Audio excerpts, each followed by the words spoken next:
Is there a way to re-engineer society to prioritise mental health? It would probably come from a very strange source called AI. Within that time, people get really distressed. They get worse because they're waiting around. You're kind of left out there to fend for yourself. When your suicide rates in Wales are 22% higher than England, it shouldn't be an ambition to say, let's reduce suicide in Wales. It should be, no, let's get it to zero. It's a mess out there, in essence. So that idea that you can go to one space and find it all out. Go to the Helpu website. The last guest of the podcast always leaves a question for the next guest coming on. Very and Stephen Bartlett. Yeah, Let's have a bit of that. That's exactly where I got it from. The only difference is we give them a background on the person. Okay, interesting. So the guy I was telling you about before we started, Ed Hack, who cycled from UK to Australia, left a question for you, and he put a lot of thought into this question. The pressure's on. Yeah. He said, is there a way to re-engineer society to prioritise mental health? Do you know what? Interestingly, there probably is. And it would probably come from a very strange source called AI. Oh, really? Which is really interesting, yeah. I mean, you look at people like, is it Brian Johnson who's using AI to kind of get the best out of his body, in a sense, like what his macronutrients are, when he sleeps. If you apply the same rhetoric to society using AI, then yeah, it's probably AI was a way forward. Because the more data you've got about how people's mental health's helped, then yeah, we're in a better situation really, rather than it being the hearsay of like the gurus in a way. But it depends who controls AI, I guess, doesn't it?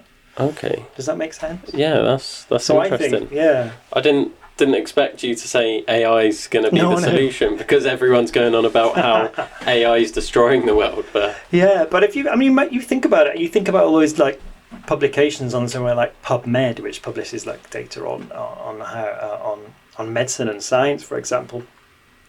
And if it's indicating that people should spend more, I mean, it probably will indicate what we already know to some extent. But rather than the noise of the pharmaceutical industry, for example, which wants to promote very head-bound ideas of mental well-being, it's because you've got a disorder, because it's in there, it's all there. But actually, obviously, and it depends what the AI scans, of course, doesn't it? It's a bit. Yeah. Yeah, the idea that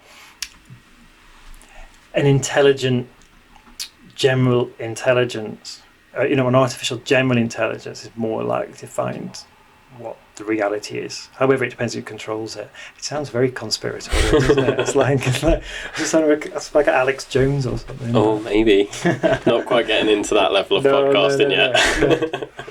No, I think it's the case though, isn't it? I mean, data at the moment is often funded by data in terms of mental health is often funded by those who get most value out of it, and that happens to be pharmaceutical industry. So I'm part of a group called Drop the Disorder, which is about kind of challenging the DSM, and I don't know too much about what the DSM is, which is the Diagnostic and Statistical Manual of Mental Disorders, which was created like back in the day in the 50s, which was kind of a way of categorizing people's distress. So, and then certain terms were created out of the description of distress. So, for example, somebody says, I feel really low and I'm just no energy, and we call that depression. And we believe that depression is a thing now, rather than a description of what we feel like. Yeah. And then that becomes medicalized. So, for example, if you go to the doctors in the UK, you're likely to be diagnosed with depression if you've been so long on feeling low. So a series of 10 days or whatever it is, feeling low. But the scale that's used was. Again, I shouldn't even be saying this stuff because I'm doing Helpu. You're going to have to cut this out. But it was funded by the pharmaceutical industry. Yeah. So the more mental health disorders we have, the more likely we are to have cures for those mental health disorders. So then we can forget the facts about poverty. We can forget the fact that we're not in social groups anymore. We can forget all that because we know this thing that's called a disorder now, rather than it actually being a systemic thing. Okay. And then the response to trauma, for example. I mean, is somebody who's had traumatic difficulties in their past because they've been sexually abused, and then respond in a way that again becomes diagnosed. Is it because they got this thing, or is it because they've gone through trauma? Does that make sense? Yeah. Yeah. Cool. So you briefly mentioned Helpu there. Can you talk us through Helpu, what it is, how it started, what your goals are for Helpu? I remember I was working as a counsellor. I worked as a counsellor in different contexts. I worked in Mind Cymru, worked in Cardiff University. I also work in the youth justice system. And what's quite common is that somebody would say they're really feeling really low. They go to the doctors. The doctors would then put them on a waiting list for counselling, and you may have to wait, I don't know, like 9 months, 12 months, whatever the list is now. And what I could see was that within that time, people get really distressed. They get worse because they're waiting around. They don't know what to do. They don't know where to go because nobody signposts anybody to go anywhere. So you're kind of left out there to fend for yourself a little bit, which then leaves people in a worse situation. And I just thought, well, actually, there needs to be something where I'd like to get to a situation where if you're in that situation now and you're in a doctor's, the doctor would just say, right away, we'll go to and you're, man suffering with your mental health, go to the Helpu website while you're in this situation where you're going through what you're going through, rather than being sent nowhere. Because I've been in a few doctor surgeries and I don't see posters, for example, about what to do with your. I'm sure there's stuff around there, but no one space that does that. And the urgency of that, I think, became more real to me when I read an article about a guy called Tom from North Wales who took his own life because he was on a waiting list, waiting. And and it just became. I just thought it's not good enough to be in that situation, really. So yeah, that's kind of how Helpu came about. So for me, what's really great about it is it's the first time in Wales ever that we'll be able to see all of the organisations or all of the initiatives for men's mental well-being in one space. Also, we've been really, really, I'm blown over by this, but the first time we have a situation where we can see the events that are going on all over Wales will help make people's mental health, which has been sponsored by Ticket Source, which is a ticketing company, who are now going to do it for free. So basically any organisations that are working with men's mental health in Wales can list themselves and list the events they've got going on that are really helpful, whether that's mindfulness, whether that's physical activity, whether that's creative activity, whether that's men's sheds, whether that's talks, in one place, which I'm like, for me it's phenomenal because it just doesn't exist. I mean, it's a mess out there, in essence. So that idea that you can go to one space and find it all out, it feels like a no-brainer to me. So yeah, I'm excited about it. Yeah. Is this an issue that's like specific to Wales? Are there any other countries out there that you know of that are doing a really good job of like signposting mental health at all? Scotland have got a men's mental health website, and in fact, I was contacted on LinkedIn by the people who run it, which was great. So we're going to meet up and talk about what they've learned from it as well, which is great. Oh, that's really interestingly. The suicide there's a suicide group in Wales that is chaired by the Welsh government, which had suggested quite a long time ago that it should be happening. And one of their deadlines I noticed when I read a document the other day was 2016, and it hasn't happened, and it's now 2023. And I'm careful to criticise because I know how difficult it might be, but it's not really good enough to me. I mean, when your suicide rates in Wales are, over the last 5 years, about 22% higher than England's, when the suicide rates since 1981 have outpaced England by 10%, and over the last 10 years, if I can get the percentage right, it's about another 20%. I mean, this is a small country. We're in a better positioned to make a difference, I think. So I just don't think it's good enough. So I think we should be bolder. It shouldn't be an ambition to say, let's reduce suicide in Wales. It should be, no, let's get it to zero. Why aren't we trying to get it to zero? Because I don't think there's much of an excuse that we can't.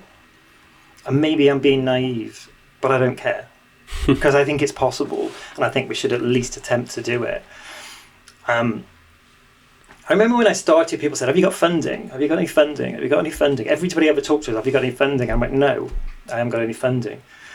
And I think that's a bit of a giveaway to me. It was a little bit like, you can't achieve anything unless you've got funding. So we're not going to do it unless you get funding, which says to me that entrepreneurial, we're going to do this, goes out the window. So nobody does anything unless this thing called funding comes along. Do I want funding? Of course I want funding. But to set out and have the idea that somehow you need funding to achieve something, because we've got nothing. We've had nothing. I mean, I've used my own resources, and we've been, it's been amazing to have an amazing developer that I worked with years ago, and amazing people that we're working with. But no, we haven't got funding. But there's a willingness and a boldness to say, no, we want to make a change, and I think it's exciting to be part of that for me. Yeah, definitely. I was really excited because you set this up with Jake and a few others, and I was really excited when Jake got hold of me to be a part of it. Awesome. And share my story. I was like, yeah, I want to do that. Like, brilliant. Mental health is a big part of my story, so I wanted to help get it out there to help this thing that's trying to reduce suicide rates Sweet. in men in Wales. Yeah. That's obviously something close to my heart, so I was like over the moon to do it, and that's why I wanted to get you on the podcast. Awesome. To talk about this, to share it, because I think it's something that can be really important. Yeah, brilliant. I mean, there's some amazing initiatives around on Wales. There's a lot of really good initiatives around Wales, but it's just that sense of like working together and having a bold vision to make it happen. Yeah. And again, the other thing that I was really excited by was some research that was done around something called the Papageno effect, which sounds funny, doesn't it? Essentially, the Papageno effect, which is about if you hear people's stories about difficulties they've gone through, and then you see that they've overcome it, you find that suicide rates go down. So it's been demonstrated. I can't remember. There was a demonstration of it, and it was studied in the US. I think there was a rapper who did something and talked about suicide. And then what they found was there were more calls to suicide prevention lines during that point. However, the suicide rate went down. And they studied it. There's an institute, actually, I think it's Germany, where they kind of study it. And for me it's like stories really matter. The stories really, really matter. Because we just think what matters is diagnosis or tips to how you kind of get your life better, or getting up in the morning and doing exercise and doing, all the things that are really useful to do. However, stories and stories shared by a community are really, really powerful. And that's missing. You don't really see that. You might have the one or two kind of stories. I mean, there's a lot of stories being shared much more now. Wyn Evans, who's been on MasterChef, he's shared his story of his struggles with suicide in the last 2 weeks or so. Great. And there's a few other people have been talking. There's somebody else, I can't remember who it was now. But it's hearing those stories that make a massive difference for people. Yeah. And it sounds really trite, it sounds really simplistic. You're not alone, but also,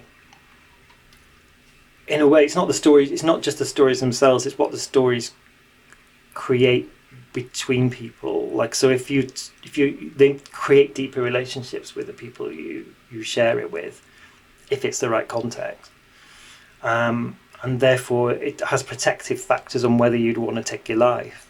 So you feel closer to the people you talk to, you feel like you've got support around you, so therefore you don't feel alone. And that's massive, which to me flies in the face of this concept that there's something wrong with this person, that's why they took their life. They had mental health issues. Yeah. So they blame the person, not society. Does that make sense? Yeah. It's a society's issue, it's not the person's issue that they're, Yeah.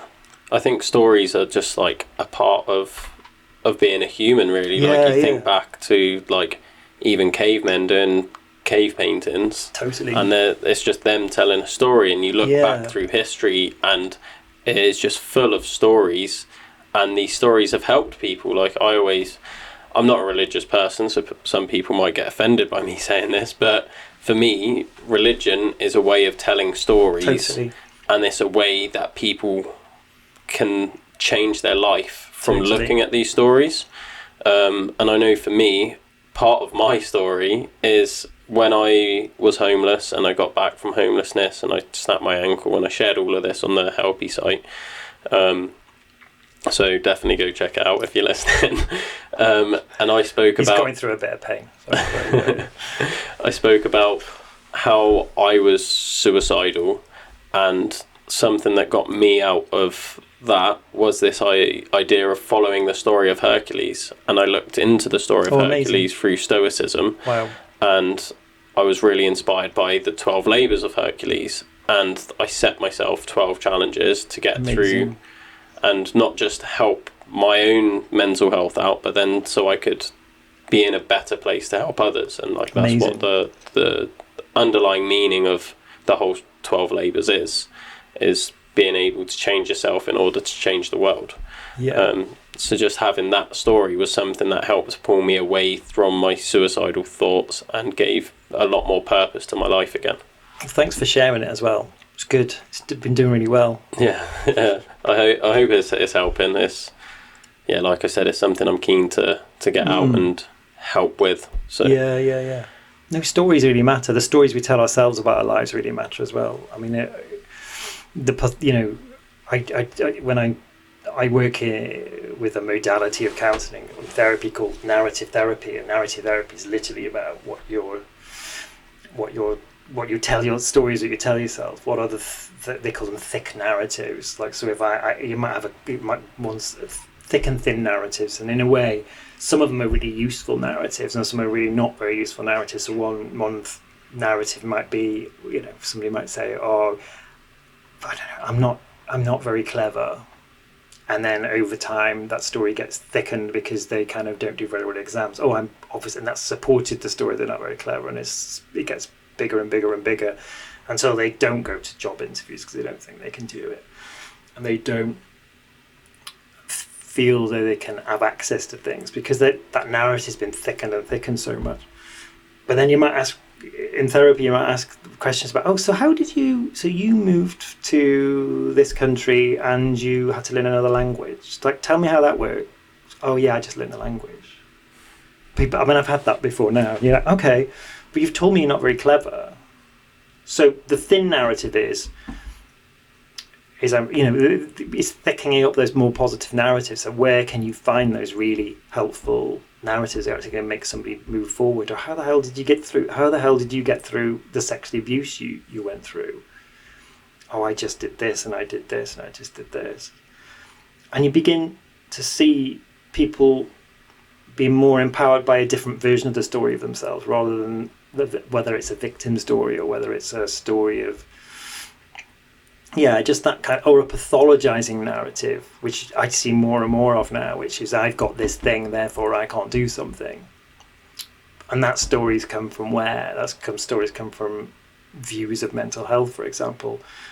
I remember spending some time with a client who was really fighting back on a lot of the stories she'd been told by other people about herself and her mental health. I mean, she was in a difficult, so that clock goes. She was in a really difficult situation where she'd had really difficult trauma in life, but then she'd been kind of diagnosed as somebody who had lots of disorders, essentially, until she realised that she was basically the story of the disorders became stronger than the story of her, and then she began to realise that the system essentially created the version of her that she wasn't very happy with anymore, until she began to fight back and say, hang on a minute, something's happened here. I went through trauma, I went through abuse, and just beginning to reinvent her own story, which was really liberating for her, and she's continuing to do it. Hope that makes sense. Yeah, definitely. So other than stories, what do you think could be like another way that people can like sort of step away from those negative patterns that they're stuck in? What advice would you give? Connect to other people. And it sounds really easy, doesn't it? Connect to other people around you. You're a tribal animal. You're supposed to be with people. You're supposed to understand the world around you in relationship with other people, essentially. So if you are more isolated, you need deeper it's good to have deeper relationships with people. And that doesn't necessarily mean family. It might mean chosen family. It might be people who really get you. Do you know what I mean? So that might be whether you're part of a climbing group, or whether you're or you're part of a men's health group, or we're a sports group, or somewhere just people get you, and they get you properly. Does that make sense? And that, again, that's a protective factor. But connection. Johan Hari's got a brilliant book called Lost Connections. I don't know if anybody's read it, but it's brilliant. It's essentially about the idea of what you connect yourself to. Because again, whatever you decide to connect yourself to, you kind of become in some ways, don't you? If you connect yourself to drugs, or in some way, you become more connected to that, and then you become more isolated from people. And then when you're more isolated from people, you become more unhappy. But connection to people, meaningful work, sense of purpose in your life, and that sense of the sense of purpose linked to the wider idea of what you're doing for the world. If that makes sense. Yeah. I mean, you doing this podcast, you want to help. If you're doing it to want to help people, that's part of that. It's connecting to that kind of, and nature, connect to nature, and connect to physical activity, and connect to better food. I mean, we kind of know that stuff, and you know that stuff. Yeah. But connection's key. But I think we're supposed to live in community. Yeah. Because I know with a lot of men's mental health, it's quite often becomes about techniques. What I do when I get up in the morning, how long I meditate, what my macronutrients should be. It's all great stuff, but I'm not even a but there. But it's important that you're just in community with people. Yeah. Again, I get you. But yeah, it's connection. And it sounds so simplistic, doesn't it? It's like I feel like an old man coming here saying, "Get some friends and get some friends." I think it's something that's quite hard to get in the modern day. Yes, totally. I think it's something that's a bit of a double-edged sword when it comes to like social media and everything, and the internet, and how easy it is to talk to people. And I think it's so easy to talk to people, but it's so hard to connect with them. Yeah, that's true. And that's true. I see like phones as a massive barrier. Yeah, no, Something that's true. I see constantly is people will struggle to talk in person, or even people like, especially like I've worked with kids quite a lot, and that when you talk to a kid or like a young adult about talking on the phone, and they're like, I hate it when my phone rings. Do I have to make that call? Like, can't I just like text or email? And they're building like that barrier between them. Totally. And they really struggle with like, and you think if it's bad on the phone, like what are they like in person with people? How do they get across their emotions and get through difficult situations? So I think it's something that's like really hard to do, and I know I'm guilty of it. Sometimes you don't want to have that hard conversation because you'll see that person react and you don't know what to expect from that. And the same on the phone, you can hear the change in their voice and you can like almost feel their emotions through the phone. But then if you do it by a text, then it's like, oh, I can do that now, that's fine. Yeah, and then you can like maybe like put it away and ignore it and be like, I don't have to deal with that now, I've said it, like, and you get that relief from doing that. But then it will then build up the worry of like, oh, I now have to deal with that later instead of dealing with it at the time. It's interesting. I wonder whether people struggle more to have relationships with each other now, I guess, because everything's mediated via technology, isn't it? So you do it via a phone or however else you do it. So there's barriers in the way. And that actually being in the presence of other people and being attentive isn't that common for people, I guess. Yeah. Yeah. Because we're That's- all distracted, and Yeah. I'm guilty of that. And I see it. You see it all the time. I was a counsellor in Cardiff University, where you see, again, people's lives mediated by social media, and research has shown that if you're a scroller, for example, you will come off. If you have somebody who's a scroller, like literally going, it correlates to much worse mental health, because you're not connecting, you're not engaging, and actually all you're doing is feeding yourself a lot of rather unreachable. Our brains aren't designed for that. They're just not designed for that amount of information coming at us, especially from hot Instagrammers. We don't need that. Yeah. Our brains haven't caught up with technology in that sense. No, not at all. No. So, but like you said earlier, like AI could be a solution to help reinvent mental health in society. Yeah. But at the same time, it might be something that damages it. So, yes. Depends who controls it, I guess. I mean, if we use it wisely, it's got the power for some amazing things. I remember watching, there was a company that set up which was looking at true democracy. Like, what does true democracy mean? What does it actually mean to live in a true democracy? Because you wouldn't have like two parties, for example, because that it doesn't. And then you have party affiliations, and they I think there was a TED talk which was about random selection. So, and how random selection was a much better way of managing society, interestingly, because random selection that then changed every so often was much more representative of people. I think you could say that in some ways when it comes to mental health. If you take a random selection of people every so often and find out what's actually helped people, not just the ones that got the loudest voices have spent most money on promotion, for example, whether it's to their particular views on mental well-being, you might find we're in a better position. So it sounds a bit weird, isn't it? Random selection, that's going to help us all. But I think, I think in a way, random selection mediated by some good AI would be quite cool, wouldn't it? Yeah, definitely. And then, so we spoke about like stories and everything and connection. Something I wanted to talk about, which you don't have to talk about if you don't want, but I wanted to know a bit more about your story, and especially the story that's been shared by Helpu recently about you and Jake. Yeah. So yeah, if you want to talk about that. Yeah, I'm happy to talk about it. I think it's interesting because you mentioned religion earlier, and you mentioned stories told by religion and stories that we tell each other about things. I mean, these stories are massively impacting my life. I grew up. I was quite effeminate.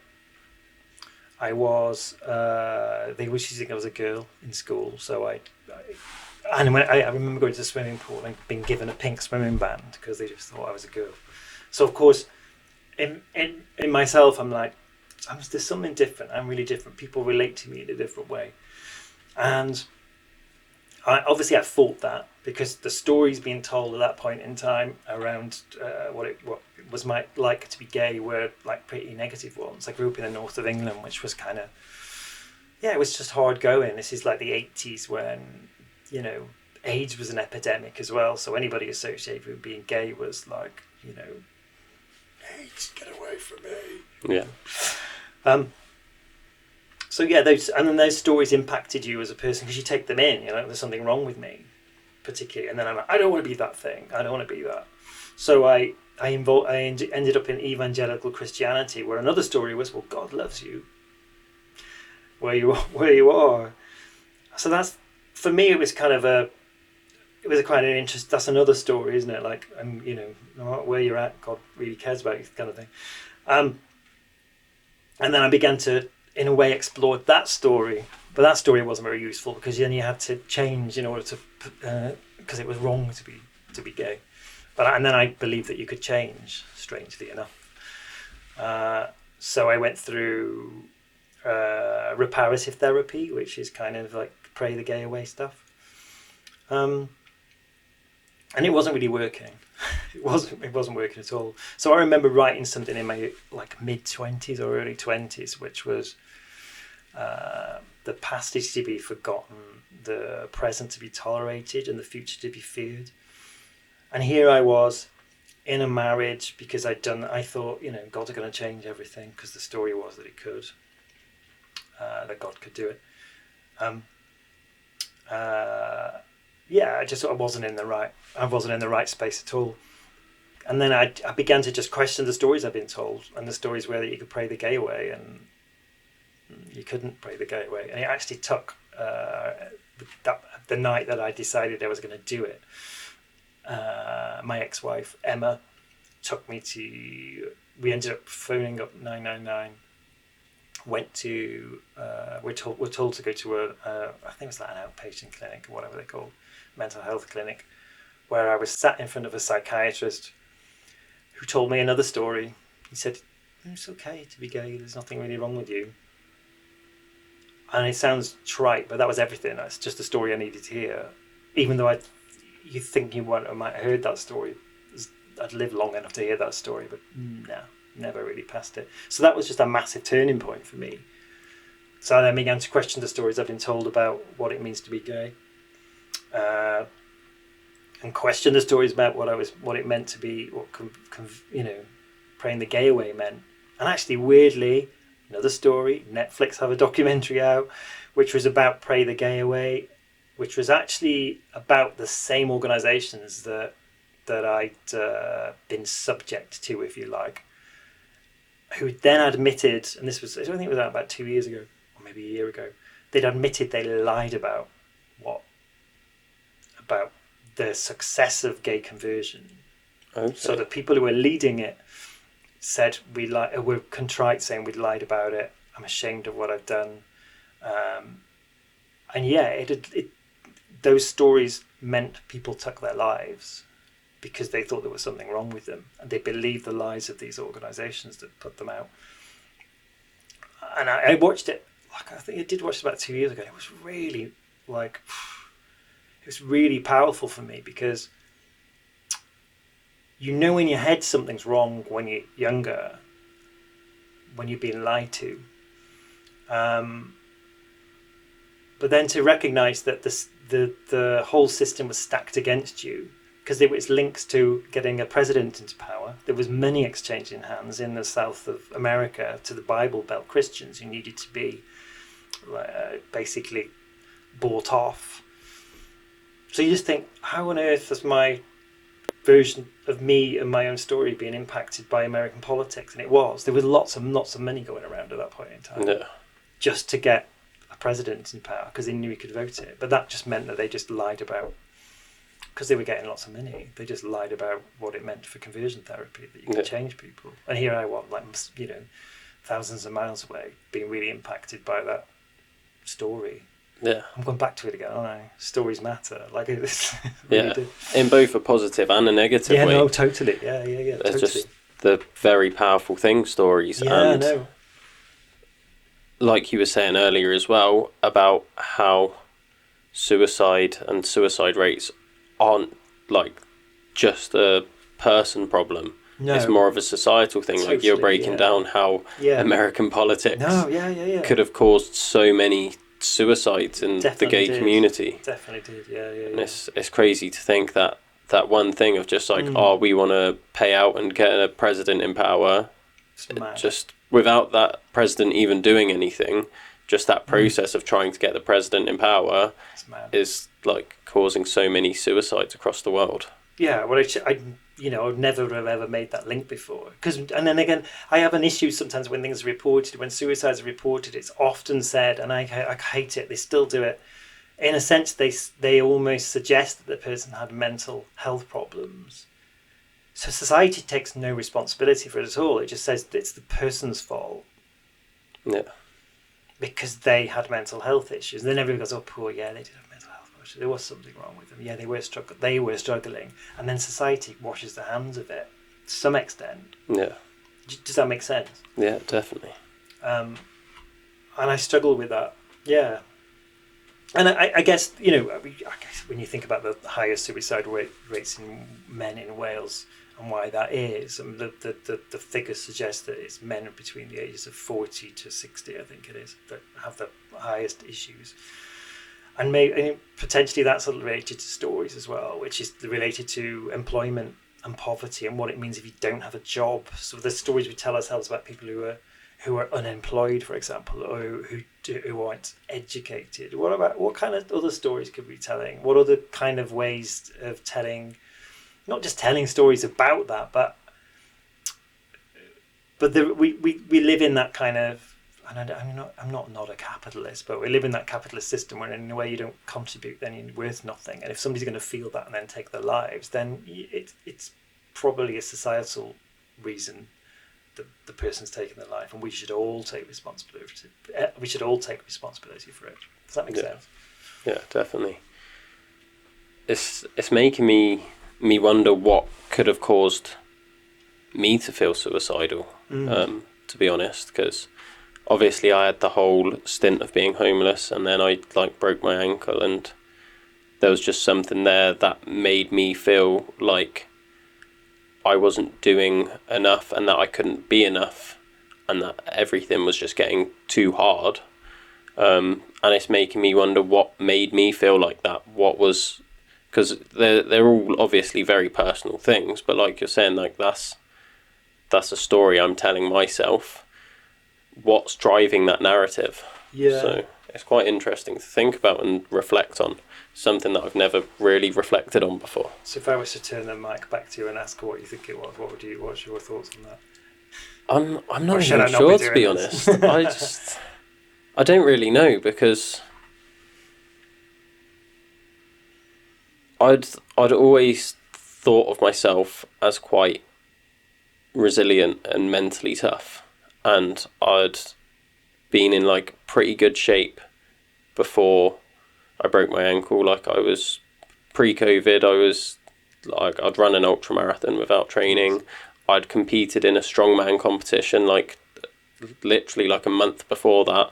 I'd just become a firefighter, so I was doing all of these amazing things, and I was in the best shape of my life, and I was really pushing and challenging myself. I don't always think that was coming from the healthiest place either. I think that came from a place of inadequacy to start with, but physically I was strong, and I could push through really hard situations because I'd been through hard situations before, and I carried that into my homelessness. And although I struggled, I knew I could get through it. So I always find it funny when I look back, people thought that the lowest point would have been me when I was homeless, but I wasn't. I felt like that was me showing my mental resilience, because I was still turning up to work. Wow. I was still fighting fires. I was training on top of firefighting while sleeping wow. on the floor of the fire station.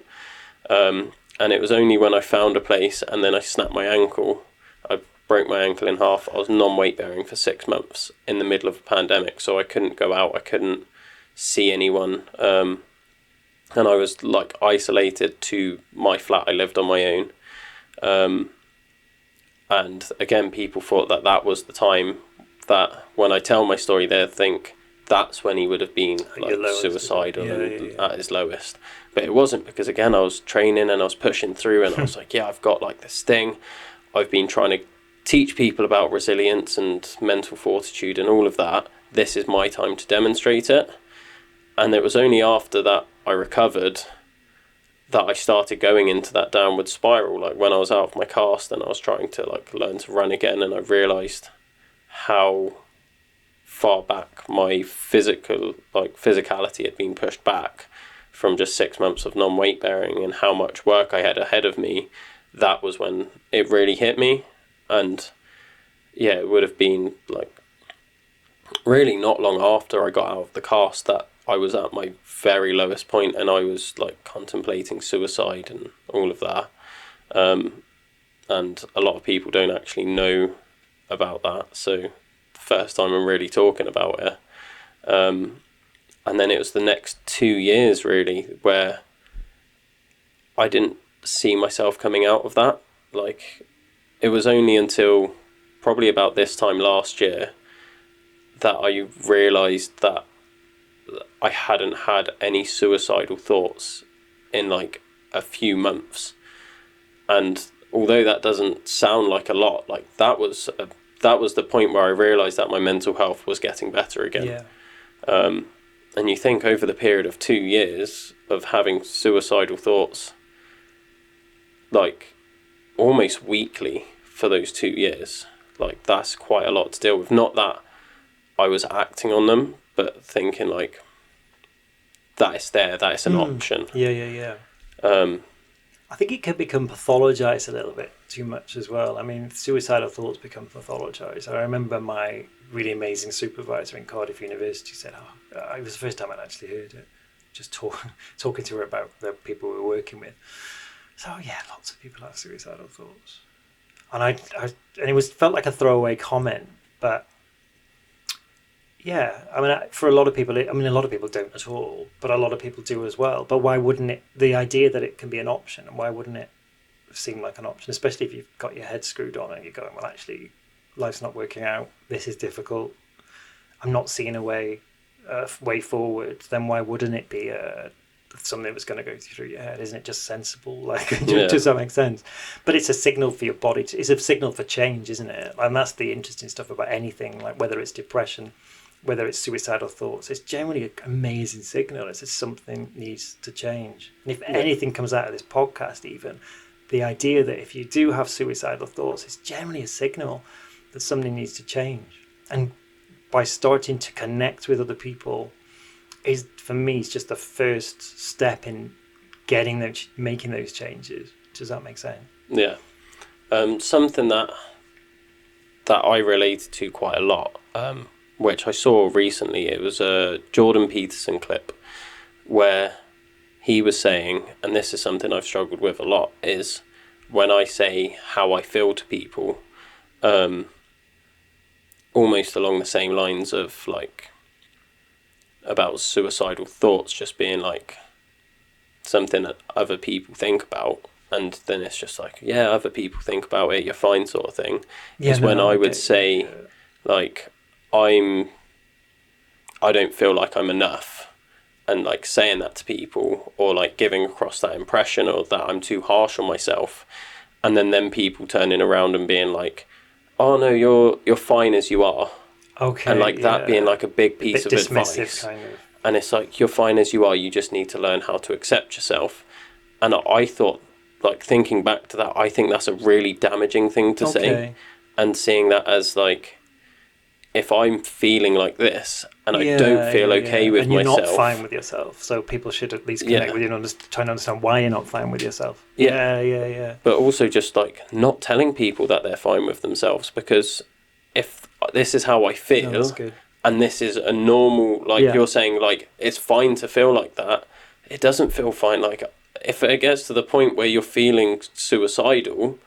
or like you really don't feel like you're good enough, being told that you are enough and that you're fine and you should just like learn to accept that you're good enough, then it's just sort of saying like, that's just how you're going to feel. And it's like, but you shouldn't feel that way. Like, that's how I see it, is like, you shouldn't feel suicidal. And like you said, that's a signal that something has to change. So it's not maybe you're not good enough. I think someone should have said that to me. I feel like someone should say, you're not good enough as you are, but we're going to help you figure out what's not good enough, rather than just being like, you should just be okay with yourself.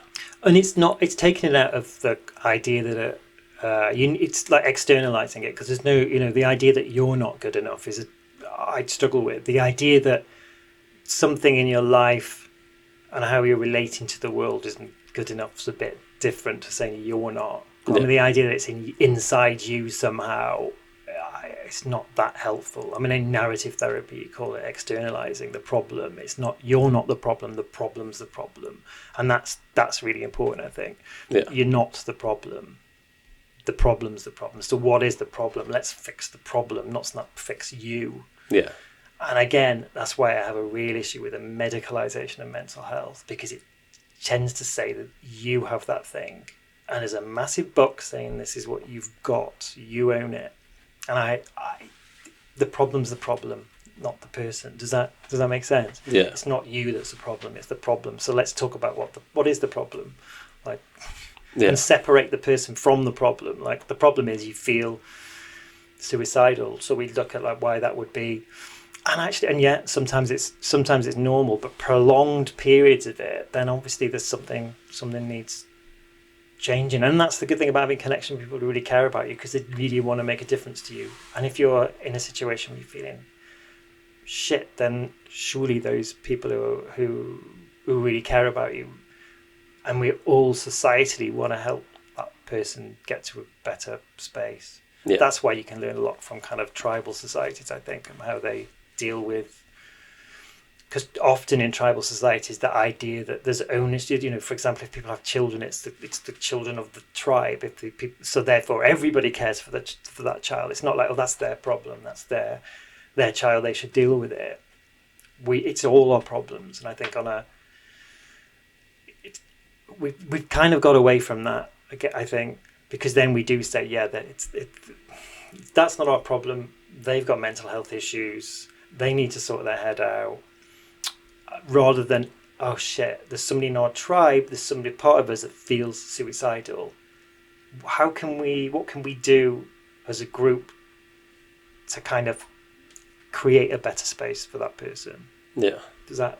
Yeah, I think that's possibly a byproduct of sort of the expansion of humans and society in my eyes, because I think I read about it in a book. It was probably Sapiens I read about it, where they talk about a functioning like society and tribe is limited to a certain amount of people in it, and as soon as you get beyond that, then it's no longer functioning the same way. And the way we've overcome that as people is, because we're so densely packed, is you create all these systems like job and trying to give people purpose, and you've got the monetary system and everything. But without that, if there was, I think it was something like 500 people in an area, or maybe 5,000, but like somewhere between 5 and 5,000. I know that's quite broad, I know what you mean. But somewhere in that range, there's a point where you don't function as a community anymore. You don't know like your neighbours, you don't get to know all the people around you, and that sort of connection we're talking about is lost, I feel. Yeah, and we're not set up for it. I mean, I saw it all the time. Again, going back to my time in Cardiff University, you got students saying, oh, something wrong with me. I'm really anxious. There's something really going wrong in my life. And I'm like, well, there's nothing wrong with you. You just moved from the other side of the country to people you don't know. Being asked to compete in kind of an education fest that you've kind of not prepared for. Your brain doesn't stop developing until you're 25, physically anyway. There's nothing wrong with you. It's normal. Yeah. It's normal in a fucked up world that you would feel like that. Yeah. So it is. I mean, and a lot of our responses are normal. And I mean, why are we so obsessed with mindfulness? Because we're working 5 days a week, 8 hours a day, as if that's natural. And then go, oh, no, I feel really low. Well, of course you feel low. Is it natural to be working in that way anyway? Like, don't we really? Well, is this industrialized kind of way of life the way we're supposed to live? No. Yeah. So it's normal. So of course you're going to feel like that. Yeah.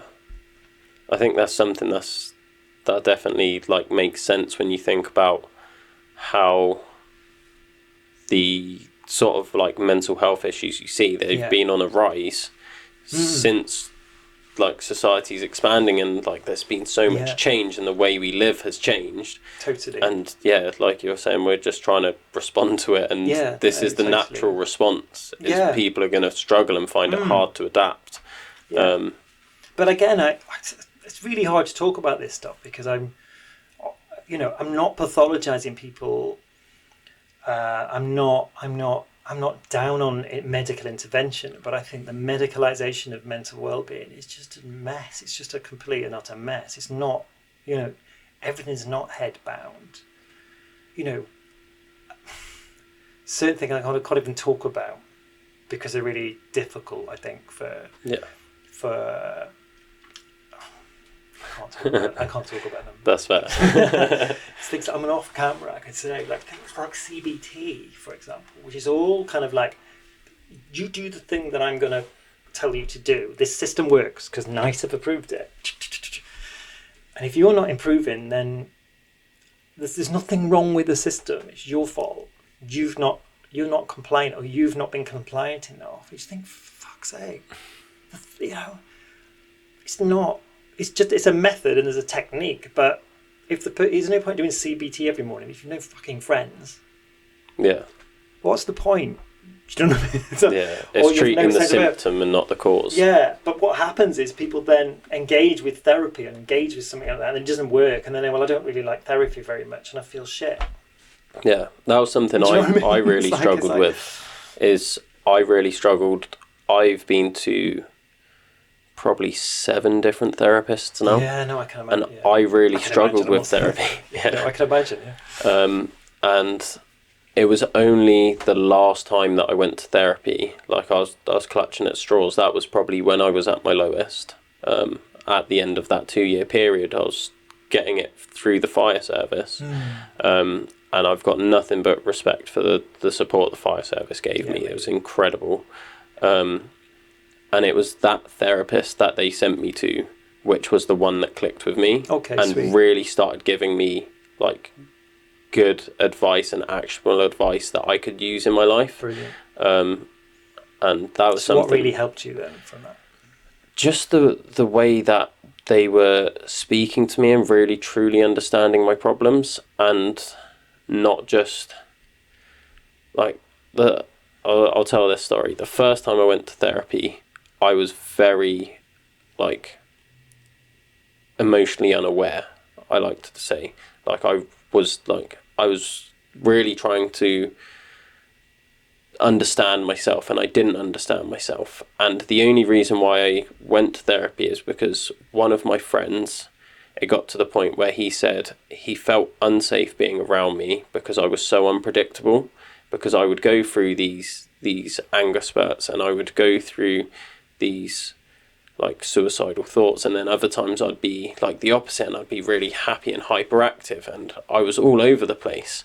And he stopped hanging out with me, and then I'd see him hanging around with other people, and I wasn't invited out. And I just reached out after 6 months of not seeing anyone, being like, why is no one hanging out with me? Why am I not getting messages anymore? Like, what's going on? And he was like, I feel unsafe being around you because you're so unpredictable.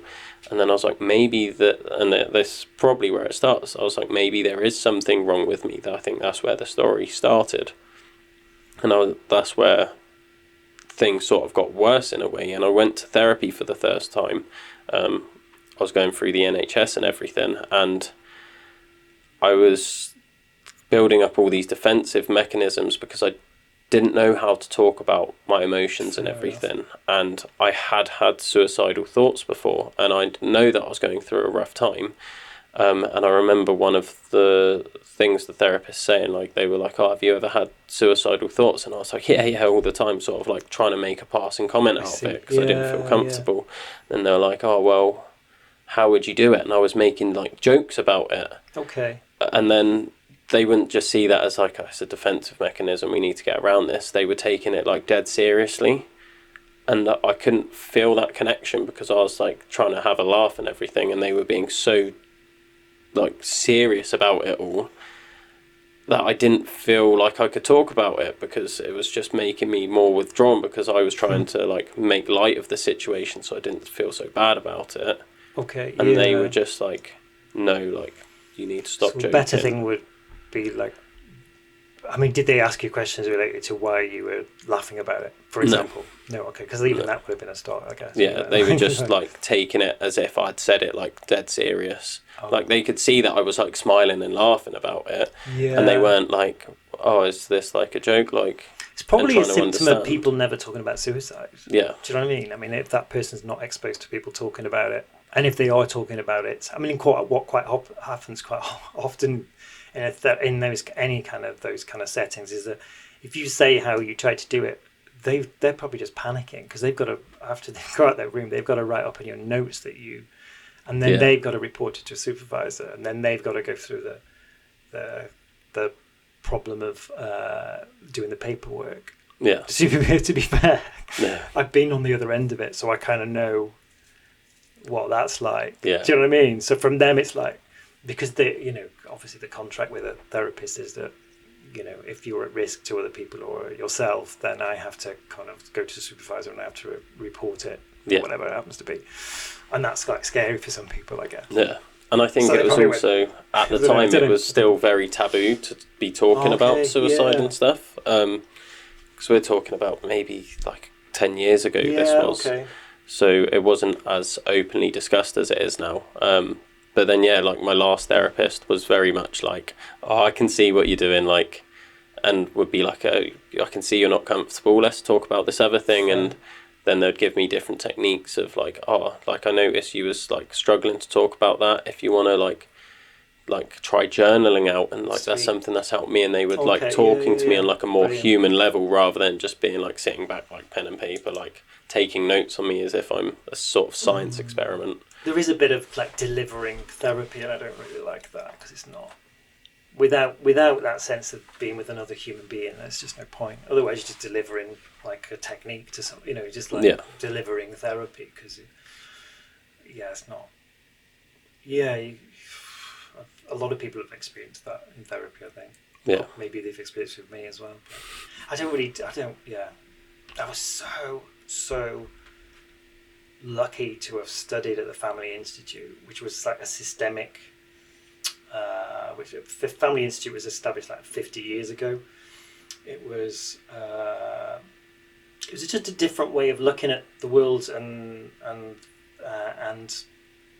mental well-being, essentially.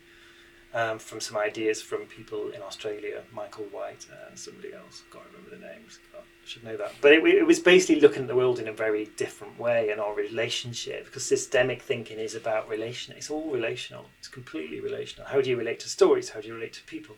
How do you relate to each other in a room? What's the definition of this relationship? And it's quite difficult to explain.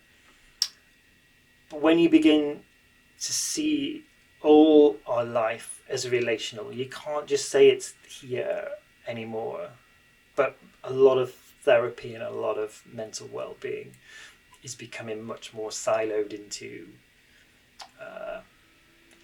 very non-relational. So the Family Institute was in the University of South Wales, and then it was basically siphoned off and they got rid of it, which was a real shame. So that meant systemic thinking in Wales, systemic thinking when it comes to mental well-being and psychological well-being kind of disappeared. However, I think they're continuing to go as a private enterprise, and they're still teaching systemic thinking in places like University of South Wales. And it's much more, because of course in therapy, what's the relationship between you and the therapist? You can discuss that. How do I make you feel? What does? It's all relational, does that? Yeah. Sorry, I waffled on a bit now. No, that's fine. That's what podcasts are for, aren't they? Waffling on. Yeah. I think something that you touched on earlier as well was sort of, I'm trying to think how to word this now. I've just had a bit of a mind blank. It's been a long one, and you've been working all day. Yeah. No, it's gone. First time that's happened on this podcast. I'm quite surprised. I think you've done really well. You've clearly had difficult times in your life, and it's really amazing that you've spent time thinking about why that is, and you're still on a quest, and I can see that. That's brilliant. It's good. And this is part of your quest, isn't it? Doing this podcast with lots of different people. That's great. I think just big up to you for keep going. Do you know what I mean? I think it's a good way to try and understand the world and understand other people. Totally. And like you're saying, build that connection with people. I know I've had a few guests where they've been like, oh, can we do it online? And I've completely shied away from that. I've been like, no, it's in person. That's it, because I want that connection with people. Like before this, it's really important. We had a chat downstairs, And like we've built that connection, that relationship. We've come up, we've done this podcast, we've had this shared experience.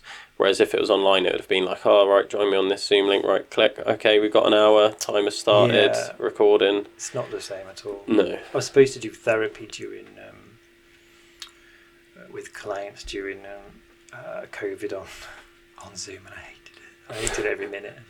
I remember I'm working with like young people in the youth justice system, and they basically, because they're so used to doing stuff online, they were basically taking you to the bed. Yeah, come on, man. Sticking the phone on the bedroom while they were like playing PlayStation, doing therapy. And I was like, this is just it wasn't like nah. They were really. It wasn't really working for me. I mean, like some people are probably really good at doing online stuff, but no, there's no substitute for. Like, and again, face to I think face. that's the other thing, I guess. The more people think of therapy as being delivered something, that, so you can go online, oh yeah, I've watched this thing and I've done this thing, and you learn a lot, but it's still not relational. It's still not connecting with somebody. Yeah. We're humans. We're part of a tribe. This is what we're supposed to get this. You're supposed to feel something in each other's presence, whatever that is. Yeah. It was designed for it.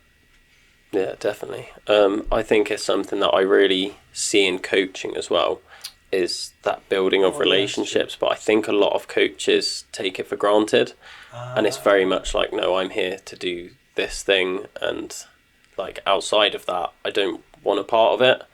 And like I've like seen coaches where kids are coming up to them and telling them like, oh, like this is what happens at school today, and they're just sort of like, yeah, okay, cool, right.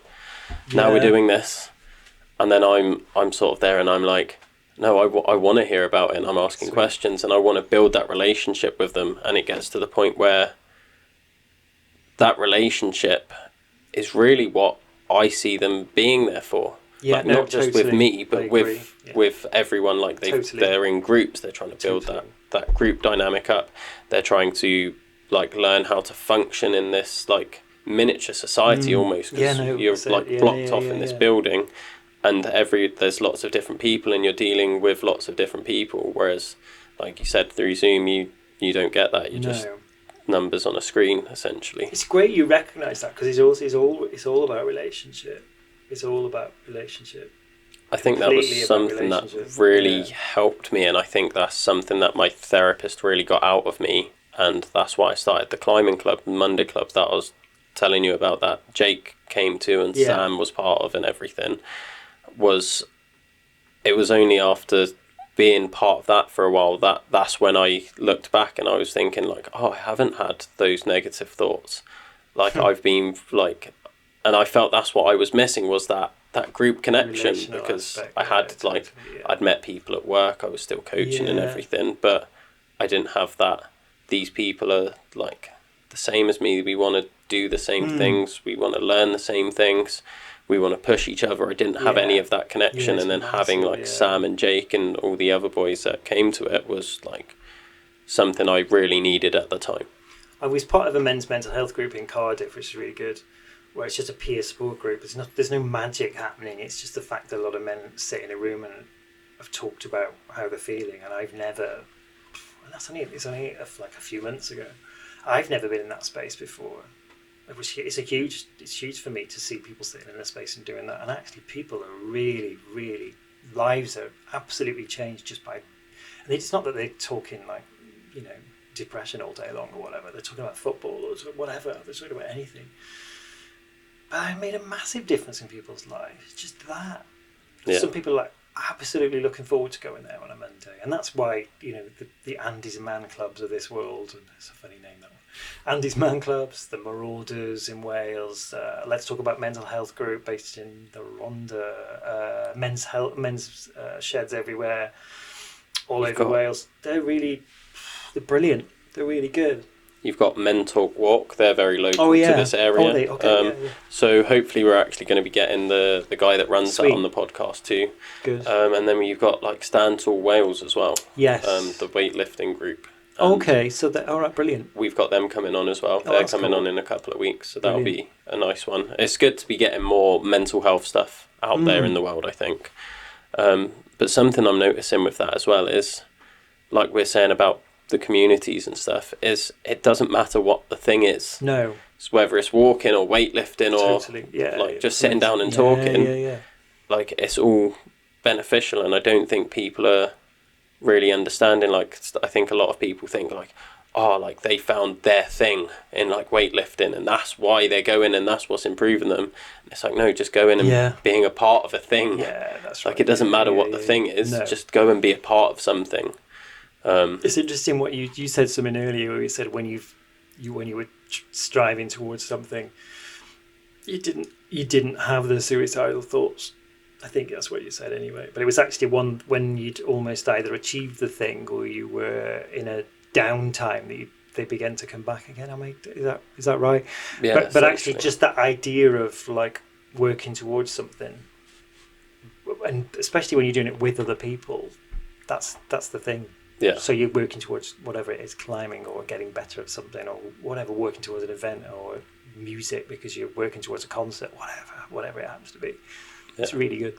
I think this was what I was going to ask about earlier as well. It was you touched on about the thing of like we go into these practices of mindfulness as like a reflection of like the situations we're put in, and like it's the situation that's the hard thing, and not like there's not just us needing to be mindful. It's like we're needing to be mindful because the way society is now. Yeah. And I think that's a lot of what I've seen is like they're not unhealthy practices. No. Like we mentioned this earlier, where there's lots of advice and like get this morning routine and do this exercise and you'll feel better.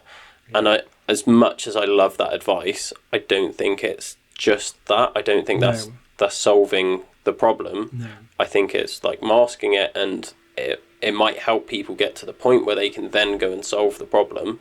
But I don't think it's as easy as like if you just exercise and like journal and meditate and do breath work and go in a cold plunge that your depression's no longer there and your life's better. I think it can help you benefit your life, but I don't think it's a solution. And that's coming from someone that uses challenges and training and routine to help deal with my mental health. So it's that fix it. There's a bit of a fix it mentality, and I'm guilty of that. Like it was when I fix it, and I've done everything you've mentioned. I do or try and do. I get it completely. I think what's harder is just sitting with the feelings and just sitting and just accepting it that today I feel whatever I actually feel, and it's okay. But if it gets more, if the feelings become more alarming, then it is time to change something. But on a daily basis, I mean, I guess there's an underlying hum of problem, if you like, because we're living in a world that we're not designed to be in at the same time. So I guess you'd have to do those like routine-y things. Yeah. But sometimes if they're getting too loud, there's time to change things around, isn't it? I mean, that's why you end up being an advocate for people living more natural lives, or whatever that means. I think it's just like, and I find living a natural life really hard, to be fair. I think it's something that's really hard to do, like you're saying, in the society that we're in. And the way the world is. And I do think a lot of people need to realise that that's not the solution, because I know for me, like I said, I had that 2-year period where I was really down, and then getting out of that, I did start doing those things. I started journaling, I started training again, I set myself all these goals and started my 12 Labours project, and from the outside it must have seemed like I really got myself together. Not that from the outside looking in that people could have seen that I wasn't doing well. I think when I've had depression, I've been quite high functioning with it, to the point where people don't realise because people don't see what happens behind closed doors. But then for me thinking, this is going to solve everything, and then it didn't, I think that was quite hard for me, because I did improve, but then I went back to this place where, although I've got these goals going ahead and I'm still training for them, there was still that uneasy feeling of inadequacy, like I'm not doing enough at the same time, and then being like, but I'm doing all these things right, why do I still feel like this? And then it goes back to the whole thing of I'm telling myself that I'm not good enough, and maybe it's not a me problem. Maybe it's like a bit wider societal thing. It's really difficult because, like, we've not talked about the past and its relationship to how we feel either. Because it's all contextual about, and we've not really talked about that either. So, the role of trauma, and sometimes don't like that word because it's a bit hefty, isn't it? But the trauma can be a societal trauma. It can be trauma related to childhood. It can be trauma related to school, whatever that trauma is related to, and it does get embodied, and I know that personally. That gets embedded in your brain. It's just like hardwired, whether you like it or not. Do you know what I mean? You can't, no matter what you do to try and mask it, it's still, your brain's still hardwired with that stuff. So it doesn't matter how many fucking morning meditations you do or journaling you do or whatever, it doesn't particularly go away. But I did have EMDR, which was really, really useful. Really, really useful. Related to about 3 different events, because I thought, well, do you know what? I'll take the top off some of the anxiety by at least, because they were really bad past experiences, but EMDR has been shown to really help change the brain's wiring to those past experiences, actually. And it was almost like, what just happened? For me, it was like, I don't like techniques, but it was amazing. Don't know if you've heard much about it. No, I haven't, to be fair. It's basically eye movement desensitization. So essentially, you take him back to how the emotional, you take him back there. Therapists would take you back to that time and say, look, what's it feel like? And you picture it, and you don't run away from it. You don't try and fix it. You literally sit there while you watch a pen or a person's hand go across. And after a while, if you begin to calm, your body begins to calm. So your record of the experience is not as traumatic anymore, and your brain rewires to those. Okay. Rewires itself back to those to those experiences. So I find it it's amazingly useful. And there's a few things. Bessel van der Kolk, I never say, Body Keeps the Score. It's worth reading if you're ever interested in it. It's really, so things like communal drumming, dancing. When you at a festival, you feel really, it's weird how you may not even take any drugs and only drink, but the idea of collective movement, how you calm, your body calms down. So there's a lot to be do with. There's a lot of techniques you can use that really help with trauma, essentially. But yeah, I found it really useful. I did find it really, really useful. That was a massive one for me, actually, doing EMDR. Yeah. So yeah. Interesting. Well, I'm sorry I feel like I'm cutting this short now. But as you can tell, like, all the cameras are getting way too dark. I'll still put it out there because I'm someone that likes the whole, it doesn't have to be perfect to put it out there, and it'll always get better. But to finish off this podcast, it's been really great, and I feel like this could have gone on for hours if we let it. If it wasn't for the light. Definitely need to invest in some lights next. That's next on my list. We always finish the podcast with asking if, like, thinking about everything we've just spoken through, which has been a hell of a lot. So I hope someone's found something useful out of this podcast. If one person finds something useful out of this, I think that's a job well done. Connect with people. Okay, yeah. I'm just going to say that. That's my summary.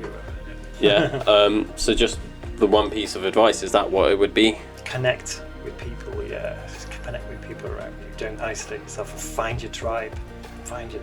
And really, and people who really get you, who really listen, and really get you. Definitely. Amazing. Well, thank you so much for coming on, and thank you for what you're doing for men's mental health in Wales. I think Helpu is something that's really important right now in this time. So yeah, thank you for everything. Thank you, Will. Cheers. Thanks for listening to another episode of the Adventure Athletes podcast. If you want to follow us online, you can find us on Facebook and Instagram at The Adventure Athletes. You can also find us on YouTube at The Adventure Athletes as well. If you click on the link in our bio on either account, you can go straight to our link tree where you can follow us on Spotify, where you can listen to the Adventure Athlete podcast for free, where we have loads of amazing guests on across the fitness and adventure industry and the much wider world as well. You can also follow the link in that link tree as well to our free adventure athlete program, which is called Average to Athlete 1.01 currently, but we'll be always updating throughout the future as we go. So if you do want to try a free program, we've got a bodyweight version and a gym-based version. Go follow us there and find out.